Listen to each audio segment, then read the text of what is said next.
Democratic U.S. Senator Elizabeth Warren was silenced by Senate Republicans on Tuesday after reading a letter written by the widow of Martin Luther King Jr. The 30-year-old letter criticized Jeff Sessions, President Donald Trump's nominee for Attorney General. Mitch McConnell, the Republican Majority Leader, said Ms. Warren had broken Senate rules by impugning the conduct of another senator. She is banned from speaking again in the Senate on Mr. Sessions' nomination. The vote is expected on Wednesday. After the rule was invoked, several Democratic senators read the letter on the floor of Congress, so that it could be entered into the official record. The incident has outraged Democrats, and delighted the Massachusetts senator's detractors. So what is the rule that gagged her, and was it fairly applied? How did this happen?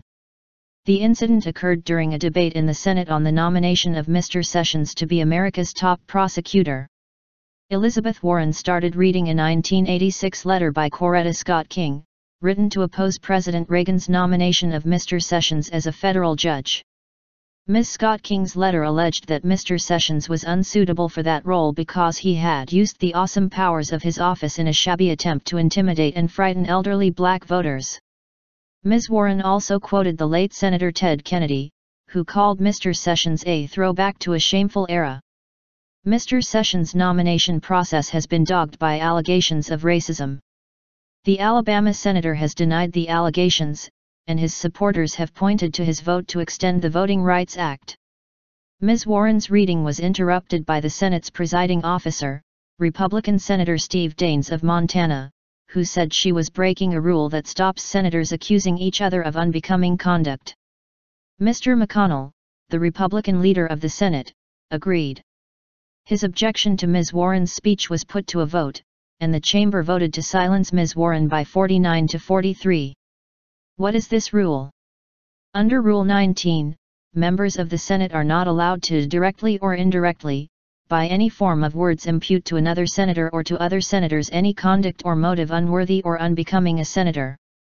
Ms. Warren denied breaching it, saying, "I am surprised that the words of Coretta Scott King are not suitable for debate in the United States Senate.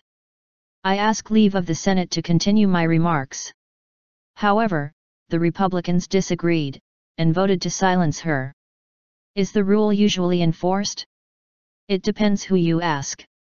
Democrats have argued that Republicans are selectively enforcing the measure. In July 2015, Senator Ted Cruz of Texas was not found to have violated it despite accusing Mitch McConnell, a member of his own party, of a flat-out lie. On February 1, Republican Senator David Perdue tested the waters with a direct attack on Chuck Schumer, the Senate's top Democrat, who cried at a press conference on President Trump's immigration ban. The minority leader's tear-jerking performance over the past weekend belongs at the Screen Actors Guild Awards, not in a serious discussion of what it takes to keep America safe, he said. Mr. Schumer said of Ms. Warren's treatment, "If the average American heard someone read a letter from Coretta Scott King, they would not be offended.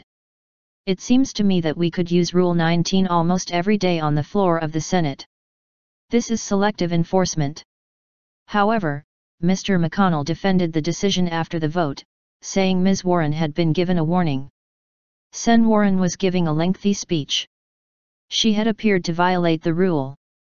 She was warned. She was given an explanation, he said.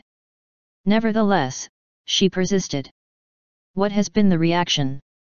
Ms. Warren subsequently read Coretta Scott King's letter live on Facebook, outside the Senate. The letter by Coretta Scott King was widely shared on social media with the hashtag #LetLizSpeak. Mr. McConnell's own words spawned a hashtag, #ShePersist, celebrating Ms. Warren's perseverance. Bernice King, the daughter of Coretta Scott King and Martin Luther King, wrote on Twitter, "Thank you Sen. Warren for being the soul of the Senate during the Sessions hearing. Let Coretta speak, let Liz speak." The Democratic National Committee said in a statement it was a sad day in America when the words of Martin Luther King Jr.'s widow are not allowed on the floor of the United States Senate. However, Republican Senator Orrin Hatch told NBC that Ms. Warren's move was not appropriate in the chamber. Even if what she said was true, it wasn't the right thing to do, Mr. Hatch said. I've been appalled at the way Democrats have treated Jeff Sessions. Why do liberals love Senator Warren? Senator Elizabeth Warren, 67, is the darling of America's liberal left, many of whom have urged her repeatedly to run for the presidency. Lawyer, Harvard professor, grandmother, she served in many roles before being elected as a senator for Massachusetts in 2012. The daughter of an Oklahoma maintenance man, she is the state's first female senator, with a reputation as a crusader against Wall Street excess. In the aftermath of the 2008 financial crisis, Ms. Warren headed the Congressional Oversight Panel for the Troubled Asset Relief Program, the government bailout of the banking sector. The Consumer Financial Protection Bureau was also her brainchild. Many of her ardent fans might be surprised to learn this outspoken critic of the conservative establishment was a Republican until her early 40s.